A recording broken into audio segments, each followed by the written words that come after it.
Boa noite a todos. Uma alegria mais uma vez podemos estar juntos, mesmo que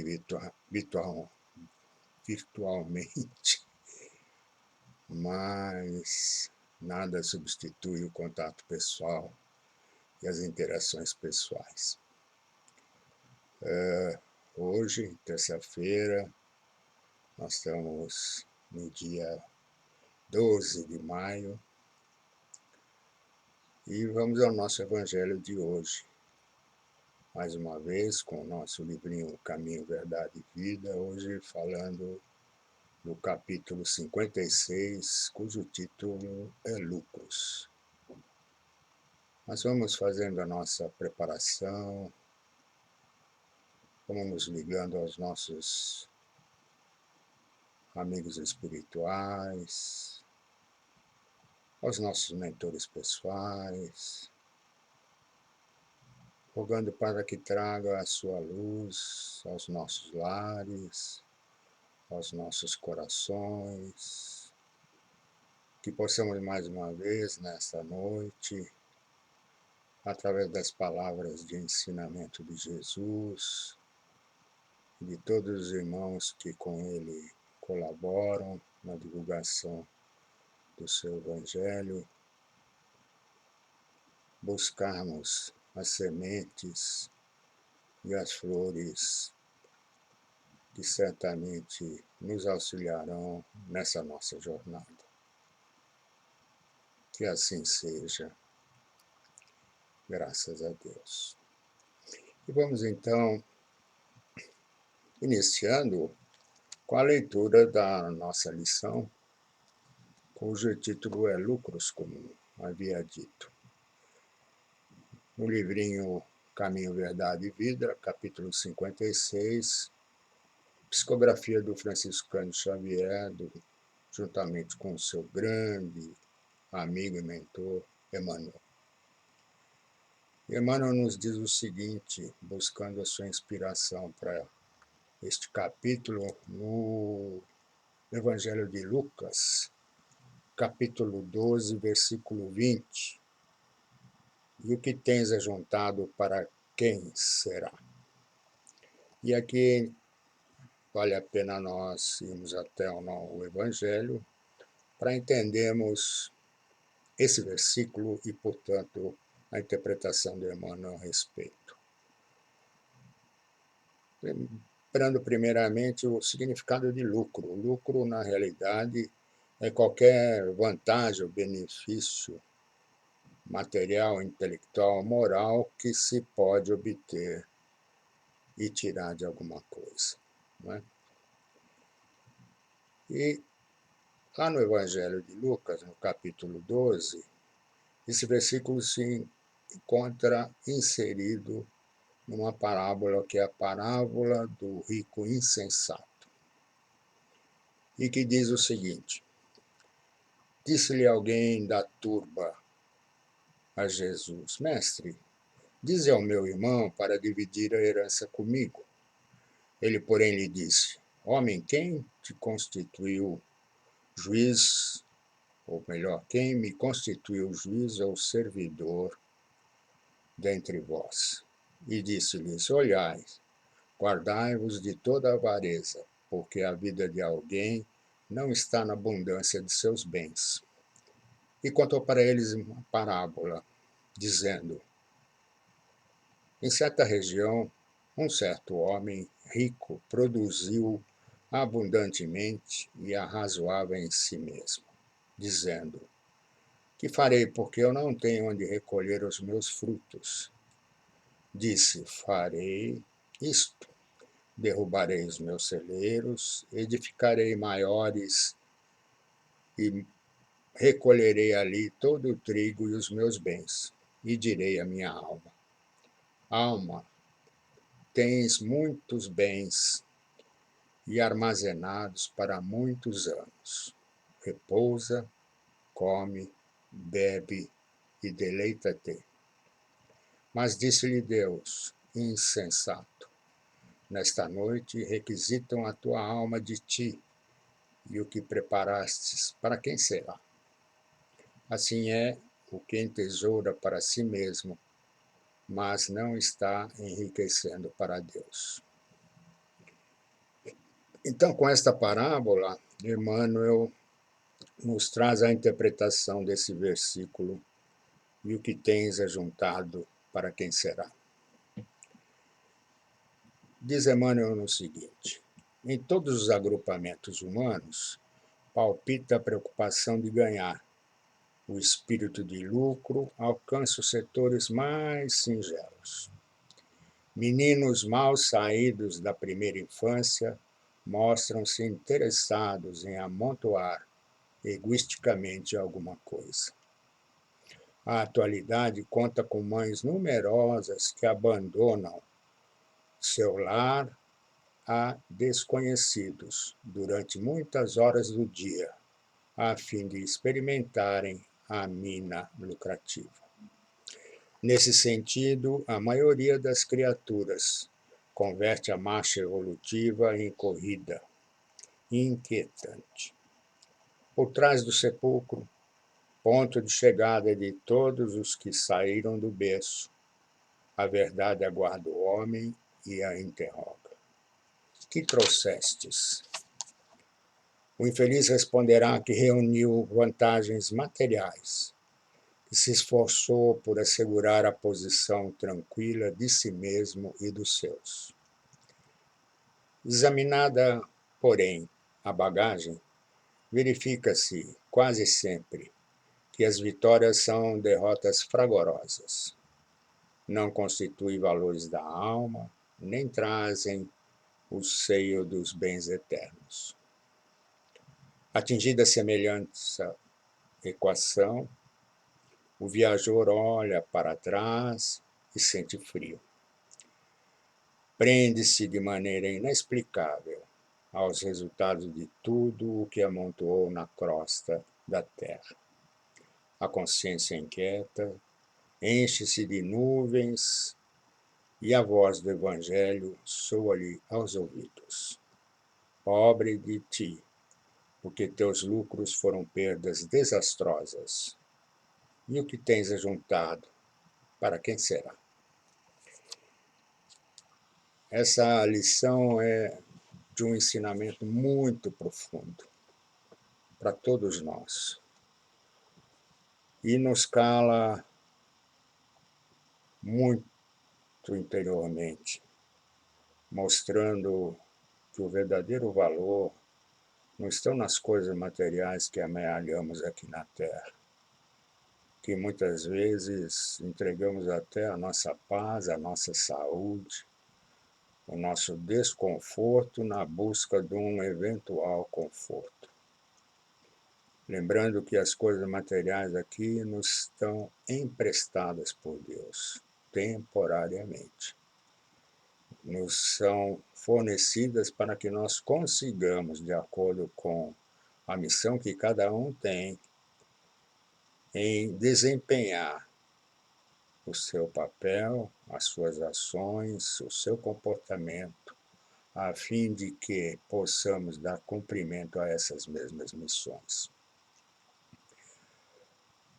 E eu diria, principalmente nessa fase que estamos atravessando, aproveitar os ensinamentos contidos no Evangelho segundo o Espiritismo, capítulo 16, que nos fala sobre essa riqueza, que nos fala sobre a usura, que nos fala sobre o egoísmo, que nos fala sobre essa compulsividade que muitos têm em armazenar coisas materiais, em colecionar coisas materiais, como o próprio Emmanuel fala, que desde criança, às vezes, nós carregamos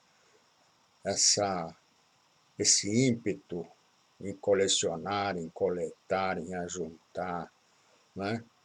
Lembrando que tudo isso, na realidade, fica por aqui, que são os empréstimos que Deus nos concede para que possamos exercer a nossa caminhada.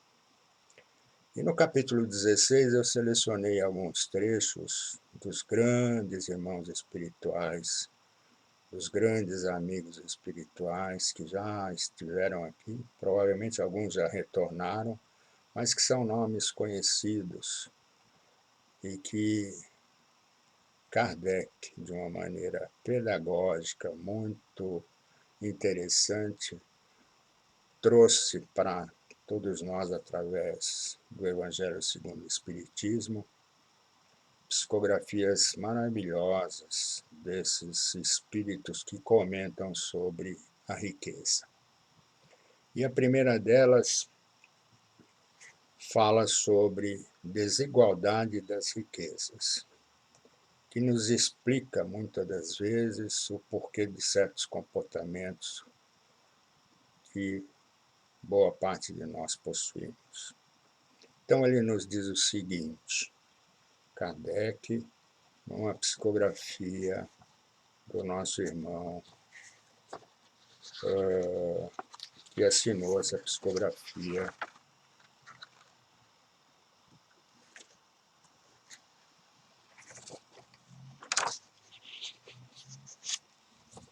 que aliás era a seguinte, e diz assim, desigualdade das riquezas. A desigualdade das riquezas é um dos problemas que inutilmente se procurará resolver, desde que se considere apenas a vida atual. A primeira questão que se apresenta é esta: por que não são igualmente ricos todos os homens? Não o são por uma razão muito simples, por não serem igualmente inteligentes, ativos e laboriosos para adquirir, nem sóbrios e previdentes para conservar. E, aliás, isso é demonstrado matematicamente para que possamos verificar exatamente as diferenças que existem na habilidade, na administração, na possibilidade que cada um possui, né, em administrar riquezas. Assim é que Deus concede a pessoas incapazes também de fazê-lo, muitas das vezes, as riquezas, para que possa frutificar o bem a todos e servir de lição.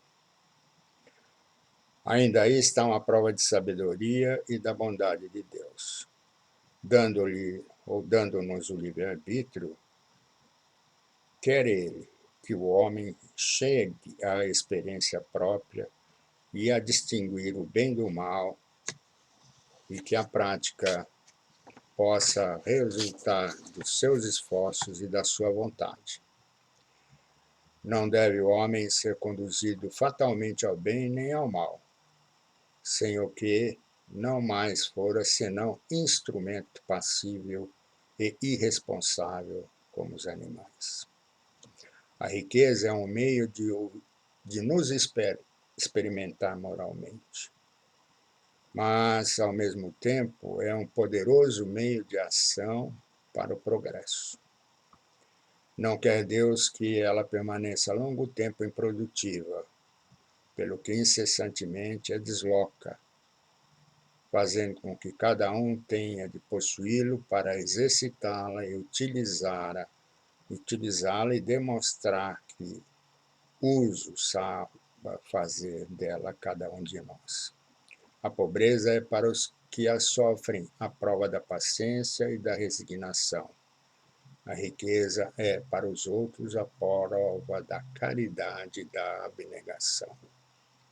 Quem faz esse comentário é Pascal, mostrando que, na realidade, a riqueza circula entre a humanidade e que muitas vezes, na escolha da nossa reencarnação, nós optamos, juntamente com os nossos amigos espirituais, por possuí-lo ou não, dependendo daquilo que nós queremos aprender em possuir riquezas. A riqueza muitas das vezes nos chega e nós desperdiçamos como o próprio rico insensato, por não ter habilidade, condições, ou porque não fomos buscar o conhecimento e a necessária o necessário aprendizado para poder administrá-la e distribuí-la como quer Deus. Por outro lado, nós temos exemplos na nossa história de riquezas que chegaram, foram abundantes, serviram a muitos e, quando foram transmitidas, se perderam. Um exemplo que me chega de momento é a própria riqueza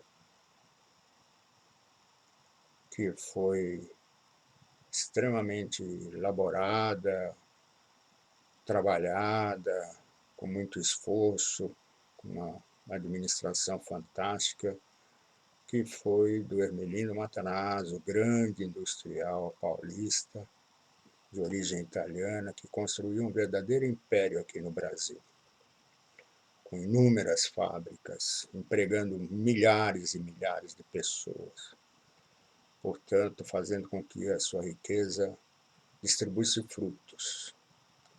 E quando ele voltou à pátria espiritual, que seus filhos e netos a herdaram, acabaram destruindo toda essa riqueza e de nada sobrou. Por outro lado, nós temos um exemplo, de certa maneira, atual, que é Bill Gates, o homem dono da Microsoft, extremamente bilionário, e que faz da sua riqueza distribuição de bens, serviços, né? Tem uma fundação, inclusive agora, recentemente, ele doou, através da sua fundação, cerca de US$ 1 bilhão para que fossem feitas pesquisas para encontrarem a vacina do coronavírus. Não só isso, mas a própria empresa que ele possui emprega hoje milhares, se não 1 milhão de pessoas ao redor do mundo, portanto, fazendo com que a sua riqueza distribua frutos em todo o planeta. Outro comentário interessante é o que nos fala, ainda nesse capítulo 16, sobre servir a Deus e a Mamon, no item 9, um novo comentário de Pascal, que é o seguinte: a verdadeira propriedade. O homem só possui plena propriedade daquilo que lhe é dado levar deste mundo, do que encontra ao chegar e deixa ao partir. Goza ele enquanto aqui permanece. Ou seja, tudo aquilo que nós possuímos, na realidade, que são empréstimos de Deus, essa riqueza, essa propriedade só é nossa enquanto aqui estamos, sobre o aspecto material. Nós, na realidade, não possuímos nada disso, porque pertence a Deus. Mas temos a oportunidade, através dela, conquistar a riqueza que nós levaremos daqui. E é isso que Pascal nos fala. Forçado, porém, que é abandonar ou abandonarmos tudo isso, não tem das suas riquezas a posse real, mas simplesmente o usufruto. O que é então que nós possuímos? Nada do que é uso do corpo, tudo que é uso da alma. A inteligência, os conhecimentos, as qualidades morais, são o que nós trazemos e que levamos conosco, o que ninguém pode nos arrebatar. O que será de muito mais utilidade no outro mundo do que neste.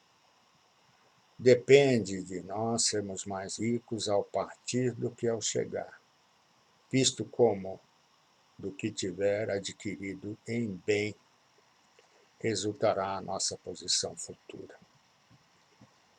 Assim é que Pascal cita um exemplozinho extremamente interessante, que é o seguinte: Quando alguém vai a um país distante, constitui a sua bagagem de objetos utilizáveis nesse país. Não se preocupe com os que ali lhe seriam inúteis. Procedei do mesmo modo com relação às vidas futuras.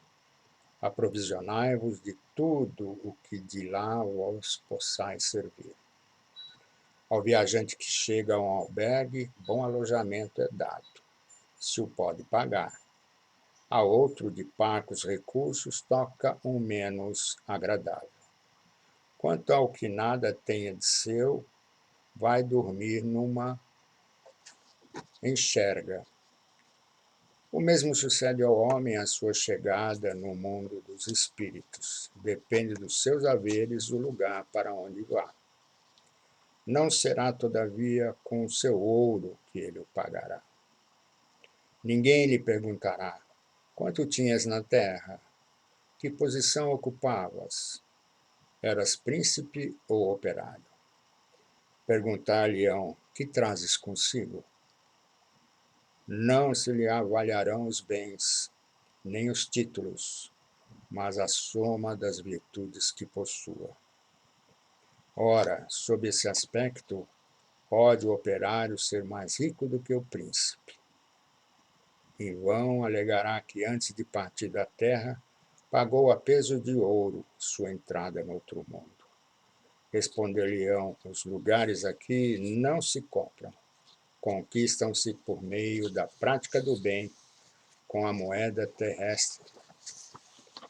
Has podido comprar campos, casas, palácios. Aqui tudo se paga com as quantidades e as qualidades da alma. És rico dessas qualidades? Se bem-vindo, se bem-vindo e vai para um dos lugares da primeira categoria, onde te esperam todas as venturas.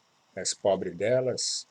Vai para um dos da última, onde serás tratado de acordo com os teus haveres. Essa consideração e essa observação, essa interpretação é feita por Pascal em Genebra, em 1860. Por outro lado, ainda continua dizendo o seguinte: os bens da terra pertencem a Deus, que os distribui a seu grado, não sendo o homem senão usufrutuário, o administrador mais ou menos íntegro e inteligente desses bens. Tanto eles não constituem propriedade individual do homem, que Deus frequentemente anula todas as previsões e a riqueza foge àquele que se julga com os melhores títulos de possuí-la. Direis, porventura, que isso se compreende no tocante aos bens hereditários, porém não relativamente aos que são adquiridos pelo trabalho. Sem dúvida alguma, se há riquezas legítimas, são estas últimas, quando honestamente conseguidas, porquanto uma propriedade só é legitimamente adquirida quando da sua aquisição não resulta dano para ninguém. Contas serão pedidas até mesmo de um único ceitil mal ganho, isto é, com o prejuízo de outrem. Então veja que Pascal também faz uma consideração extremamente interessante sobre a posse ou não das riquezas e o que elas podem ou não colaborar para o nosso desenvolvimento, para a nossa evolução, para o nosso aperfeiçoamento moral. Não só nosso, como dos nossos irmãos, do nosso próximo, da nossa própria família. Daí a responsabilidade imensa que é possuir riqueza. Ou aquela que nós conquistamos, como diz aqui, através do nosso trabalho, do nosso esforço, da nossa luta. E fazendo merecedores disso tudo, desde que nós saibamos, portanto, também utilizá-las não só em nosso proveito, mas em proveito do nosso próximo. Não é? Aí tem uma outra consideração que é o emprego da riqueza. E essa interpretação é feita por Lacordaire, por Bourdieu, em 1861. E ela nos diz o seguinte: na caridade, só desculpe, eu falei Bourdieu, quem fez essa consideração foi Severus em Bordeaux, em 1861. Através, logicamente, da psicografia com aquelas pessoas que colaboraram com Kardec para que recebessem essas mensagens. E o título dessa, que Severus trouxe até nós, chama-se O Emprego da Riqueza. Na caridade está para as riquezas o emprego que mais apraz a Deus. Não nos referimos, é claro, a essa caridade fria e egoísta, que consiste na criatura espalhar ao seu derredor o supérfluo de uma existência dourada. Referimos-nos à caridade plena de amor, que procura a desgraça e a ergue, sem a humilhar. Rico, dá o que te sobra, faze mais, dá um pouco do que é necessário, porquanto de que necessitas ainda é supérfluo. Mas dá com sabedoria. Não repilas o que se queixa com receio de que te engane. Vai às origens do mal.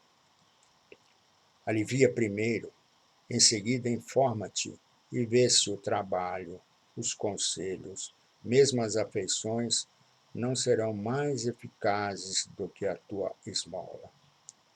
Difunde em torno de ti, como os socorros materiais, o amo de Deus, o amor do trabalho, o amor do próximo. Coloca tuas riquezas sobre uma base que nunca lhes faltará e que te trará grandes lucros, a das boas obras. A riqueza da inteligência deves utilizá-la como a do ouro. Derrama em torno de ti os tesouros da instrução. Derrama sobre teus irmãos os tesouros do teu amor e eles frutificarão. Então vejam que Severus também traz para nós exatamente aquilo que Emmanuel comenta e que Lucas trouxe através dessa parábola de Jesus, que é o racional aproveitamento da riqueza, a distribuição da riqueza, que não é somente material, como diz Severus aqui, difunde em torno de ti como socorros materiais o amor de Deus, o amor do trabalho, o amor do próximo, né? Fazendo com que a instrução possa derramar sobre os nossos irmãos o amor e eles certamente frutificarão. Então eu deixo aqui para todos essa reflexão sobre a riqueza, sobre o lucro, que é o título do capítulo, e que possamos buscar mais informações, como agora temos mais tempo, né? Ficamos em casa boa parte do tempo, aqueles que podem naturalmente, que deem uma lida no capítulo 16. Ele é um pouco extenso, mas extremamente válido, rico nessas informações sobre pobreza, riqueza, né? O título do capítulo 16 é Como não se deve servir a Deus e a Mamon, mostrando exatamente a incongruência que existe com relação a estarmos permanentemente buscando as coisas materiais e esquecendo das coisas espirituais, que é o que é mencionado na parábola de Jesus. Que possamos todos, então, nos empenhar a fim de que possamos nos enriquecer moral e espiritualmente com as nossas obras. Vamos então encerrando o nosso comentário de hoje sobre o Evangelho, fazendo as nossas vibrações, agradecendo o apoio dos nossos amigos espirituais, nossos mentores pessoais, e vibrando assim uma luz muito intensa, que vai cobrindo todo o nosso planeta, trazendo não só a paz, a saúde, a tranquilidade para todos os nossos irmãos, trazendo também a paz, a saúde, o amor ao nosso país, o Brasil, pátria do Evangelho, que o amor, a luz, a compaixão e a misericórdia de Jesus e de Deus, nosso Pai, adentre os nossos lares, abrace a cada um dos nossos irmãos, principalmente aqueles que se encontram hospitalizados, com os problemas dessa pandemia, confortando e consolando a todos os seus familiares, vibrando pela harmonia em nossos lares, pela paz, pelo entendimento, pela paciência, lição que temos nesses instantes de aproveitarmos a convivência, a coexistência entre todos. Vibremos pela nossa casa, mensageiro da luz, por todos que a procuram. Vibremos também pelos nossos companheiros e a casa Verdade e Luz, aqui em Atibaia, por todos os nossos amigos, companheiros, que na realidade somos uma só família, uma só humanidade, todos filhos de Deus.